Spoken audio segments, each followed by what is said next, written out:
Hello friends, current study with Om Academy में आपका स्वागत है। आज हम बात करेंगे न्याय के रास्ते सबके वास्ते के विमोचन, यानी कि सरकार के द्वारा, राज्य सरकार के द्वारा विमोचित पुस्तक न्याय के रास्ते सबके वास्ते के क्रम पर आज हम तीसरा वीडियो जो है ये कवर कर रहे हैं, जिसमें हमारा टॉपिक है पशुधन विकास विभाग। ठीक है, तो हम इसके योजनाओं पर डिस्कस करेंगे। मैंने कोशिश किया है कि आपके लिए पीडीएफ का कवर ना करके मैं पर्टिकुलर जो है आपके लिए योजनाओं को एक शॉर्ट फॉर्म में क्रिएट करने की मैंने कोशिश की है, और साथ ही साथ मैंने कोशिश किया कि आपको ये पॉइंट्स जो है समझ में आए। ठीक है, चलिए स्टार्ट करते हैं पशुधन विकास विभाग के अंतर्गत योजनाओं के संदर्भ पर। तो देखिएगा, सबसे पहले बैकयार्ड या कुटकुट इकाई वितरण योजना। ठीक है, तो याद रखिएगा इकाई वितरण, याद रखिएगा कुटकुट इकाई वितरण योजना के अंतर्गत, कुटकुट इकाई वितरण योजना के अंतर्गत याद रखिएगा कि जिसका उद्देश्य है प्रदेश में अनुसूचित जाति, जनजाति, पिछड़ा वर्ग और सामान्य वर्ग के लिए, ठीक है, परिवारों के जीवन स्तर में कुटकुट पालन व्यवसाय को जोड़कर सुधार लाना। ठीक है, यानी ऐसी क्षेत्र जहां पर आर्थिक कमजोरी है, आर्थिक विकास कम हुआ है जहां पर, या फिर ना के बराबर है, उन क्षेत्रों में कुटकुट पालन कर व्यवसाय से जोड़कर उनमें सुधार लाना। ठीक है, पात्रता रहेगी अनुसूचित जाति, जनजाति, पिछड़ा वर्ग या सामान्य वर्ग के हितग्राहियों के लिए। ठीक है, क्या है इस पे इकाई लागत, याद रखिएगा पदक इकाई या फिर चूजा, जिसमें कुल राशि जो है 3000 रुपए रखा गया है लागत रूप मूल्य। अब देखिएगा लाभ जो है अनुसूचित जाति, जनजाति को 90% एवं पिछड़ा वर्ग के हितग्राहियों को 75% अनुदान पर 28 दिवसीय 45 रंगीन उन्नत नस्ल के मुर्गी चूजे, बतख अथवा 28 दिवसीय 80 बटेर चूजे के साथ कुटकुट आहार के साथ उपलब्ध कराया जाता है। ठीक है, चलिए नेक्स्ट देखिएगा। नेक्स्ट है आपका अनुदान पर सुकर त्रयी वितरण योजना। ठीक है, सुकर त्रयी वितरण योजना। तो देखिएगा देसी नस्ल की सुकरों का नस्ल सुधार, मांस उत्पादन में वृद्धि और हितग्राहियों की आर्थिक स्थिति में सुधार इसका मुख्य उद्देश्य है। और इसके बाद देखिएगा इसमें पात्रता है अनुसूचित जाति, जनजाति के सुकर पालक हितग्राहियों। ठीक है, पशु क्रय प्रक्रिया उन्नत नस्ल, याद रखिएगा मिडिल वाइट यार्कशायर, यार्कशायर याद रखिएगा, एक बार क्वेश्चन पूछा गया था कि यार्कशायर जो है प्रजाति किस जानवर से संबंधित है। ठीक है, तो का सुकर त्रयी इकाई, एक नर और 2 मादा, आयु जो है 6 माह से 1 वर्ष तक का हितग्राही द्वारा शासकीय सुकर पालन प्रक्षेत्र स्थानीय तौर पर क्रय कर सकेंगे। ठीक है, याद रखिएगा। इसके बाद देखिएगा अनुदान पर सुकर त्रयी योजना के अंतर्गत आगे जो है कुछ पॉइंट्स है इसमें। तो देखिएगा इसके अंतर्गत उन्नत नस्ल के एक नर एवं 2 मादा, ठीक है, जो 90% या अधिकतम 9000 रुपए का अनुदान होगा, जो कि कम हो पर प्रदाय होगा। ठीक है, अनुदान का जो स्वरूप होगा हितग्राही द्वारा मापदंड अनुसार सुकर त्रयी इकाई शासकीय सुकर प्रजनन प्रक्षेत्र स्थानीय तौर पर क्रय करेगा। अनुदान प्रत्यक्ष लाभ हस्तांतरण अंतर्गत देय होगा। ठीक है, तो यहां पर आप सिर्फ तीन बातों को याद रखिएगा कि सुकर त्रयी योजना जो है वितरण योजना, इसके अंतर्गत एक नर और 2 मादा सुकर जो है या फिर 90% या फिर अधिकतम 9000 रुपए का अनुदान किया जाएगा। ठीक है, इस तरीके से याद रखिएगा। चलिए नेक्स्ट देखिएगा अनुदान पर बकरा वितरण योजना। ठीक है, अनुदान पर बकरा वितरण योजना। तो याद रखिएगा उद्देश्य है देसी या स्थानीय नस्ल की बकरियों का नस्ल सुधार, मांस उत्पादन में वृद्धि और हितग्राहियों की आर्थिक स्थिति में सुधार करना। ठीक है, समस्त वर्ग के बकरी पालक जो है इसमें शामिल होंगे पात्रता के तौर पर, और अनुसूचित जाति, अनुसूचित जनजाति वर्ग के लिए क्रय मूल्य का 90% या अधिकतम रुपए 4000 रुपए का अनुदान होगा, जो भी कम हो दोनों में से। ठीक है, सामान्य या अन्य पिछड़ा वर्ग के लिए क्रय मूल्य का 75% या अधिकतम 3500 रुपए का अनुदान, जो कि कम हो। ठीक है, जो भी कम हो दोनों में से, याद रखिएगा। इसके बाद देखिएगा इसी के अंतर्गत देखिएगा आगे है कि पशु क्रय प्रक्रिया उन्नत नस्ल graded Jamunapari, graded Sirohi, graded black Bengal नस्ल का प्रजनन योग्य एक बकरा, आयु जो है 1 से 2 वर्ष का, हितग्राही द्वारा शासकीय बकरी पालन प्रक्षेत्र स्थानीय तौर पर क्रय करेगा। ठीक है, अनुदान स्वरूप देखिएगा कि हितग्राही प्रजनन योग्य बकरा शासकीय बकरी पालन प्रक्षेत्र स्थानीय तौर पर क्रय करेगा। स्थानीय तौर पर क्रय बकरा ठीक है, करने की स्थिति में पंचायत शुल्क की रसीद प्रकरण के साथ हितग्राही को जमा करना होगा और अनुदान प्रत्यक्ष लाभ हस्तांतरण अंतर्गत देय होगा। ठीक है, चलिए नेक्स्ट देखिएगा। नेक्स्ट है 100% अनुदान पर सांड वितरण योजना।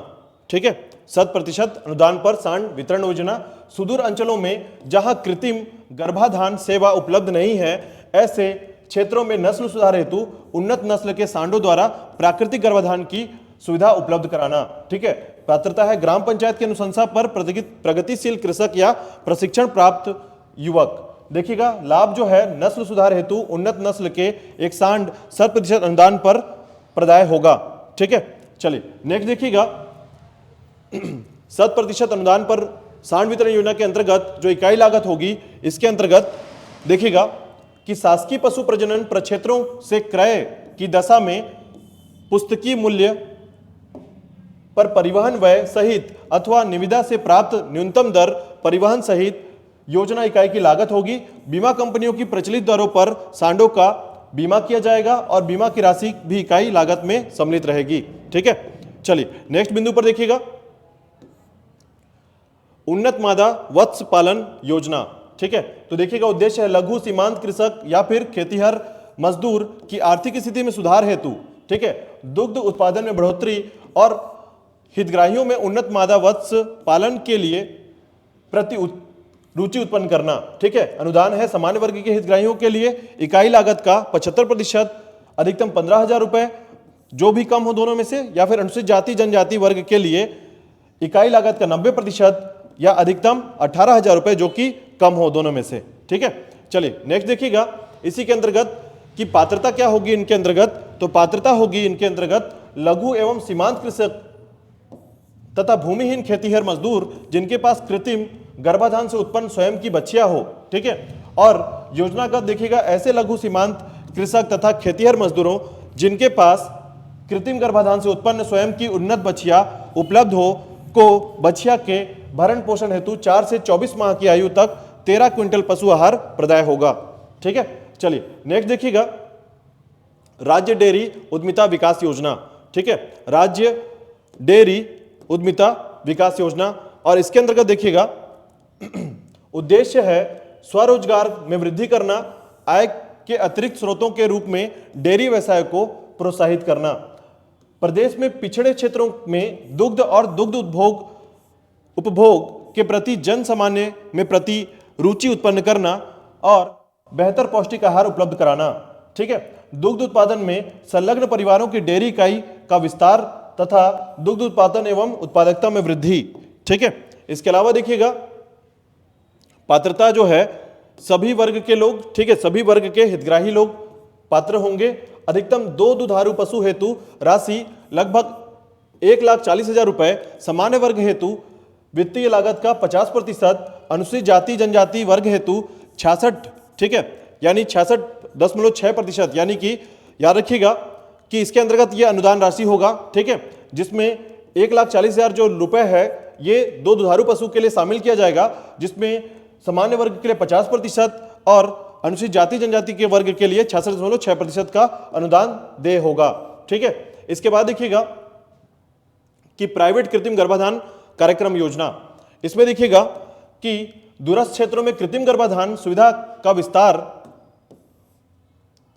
एवं शिक्षित बेरोजगार के लिए रोजगार उपलब्ध कराना और सभी वर्ग के हितग्राही, पात्रता देखिएगा सभी वर्ग के हितग्राही होंगे। प्राइवेट कृत्रिम गर्भाधान कार्यकर्ता प्रशिक्षण के लिए प्रशिक्षार्थी की अनिवार्य शैक्षणिक योग्यता 10वीं कक्षा उत्तीर्ण होनी चाहिए। 4 माह के प्रशिक्षण के बाद प्राइवेट कृत्रिम गर्भाधान कार्यकर्ता को ग्रामीण सुदूर क्षेत्रों में कृत्रिम गर्भाधान कार्य पर आधारित मानदेय राशि 1,200 रुपए टैग आदि जोड़कर प्रति बछड़े उत्पन्न होने पर राष्ट्रीय कृषि विकास योजना के अंतर्गत दिया जाएगा।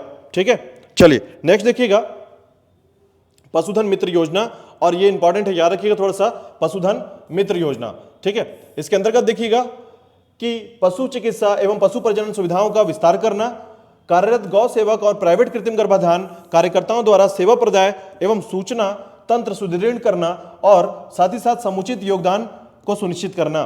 ठीक है, पशुधन मित्र देखिएगा कार्यरत गौ सेवक, प्राइवेट कृत्रिम गर्भाधान कार्यकर्ता को पशुधन मित्र कहा जाता है, को जीविकोपार्जन एवं कार्य में रुचि की निरंतरता बढ़ाने के लिए प्रोत्साहन मानदेय प्रदान करना।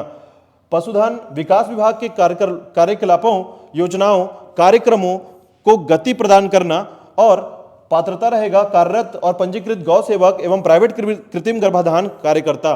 ठीक है, चलिए नेक्स्ट देखिएगा कि लाभ है कार्य आधारित मानदेय। कार्य आधारित मानदेय बधियाकरण कार्य हेतु गाय भैंस के नाटों की संस्था में लाने पर प्रति पशु 20 रुपए और पशु चिकित्सा शिविर, पशु मेला, प्रदर्शनी में भाग लेकर प्रभारी अधिकारियों के निर्देश एवं मार्गदर्शन में कार्य संपादित करने पर 400 रुपए प्रति प्रकरण। ठीक है, बड़े पशुओं के टीकाकरण में सहयोग 7 रुपए प्रति पशु एवं छोटे पशुओं के टीकाकरण में 5 रुपए प्रति पशु और कुक्कुट में 1 रुपए प्रति कुक्कुट दिया जाएगा। प्रति एकीकृत न्यायाधीश सर्वेक्षण कार्य हेतु प्रति पशु ऋतु 4 माह कार्य अवधि 1500 रुपए दे होगा। ठीक है, चलिए नेक्स्ट देखिएगा। इसके अंतर्गत देखिएगा तो ये आपके न्याय के रास्ते सबके वास्ते का एक जो पशु विभाग से संबंधित योजनाएं थी, यहां तक हमने देख लिया। कल हम लोग नई योजना के साथ देखेंगे, नया विभाग के टॉपिक पर देखेंगे कि इसके अंतर्गत कौन कौन से और विभाग शामिल होते हैं। ठीक है, मिलते हैं कल नए विभाग के साथ, नई योजनाओं के साथ।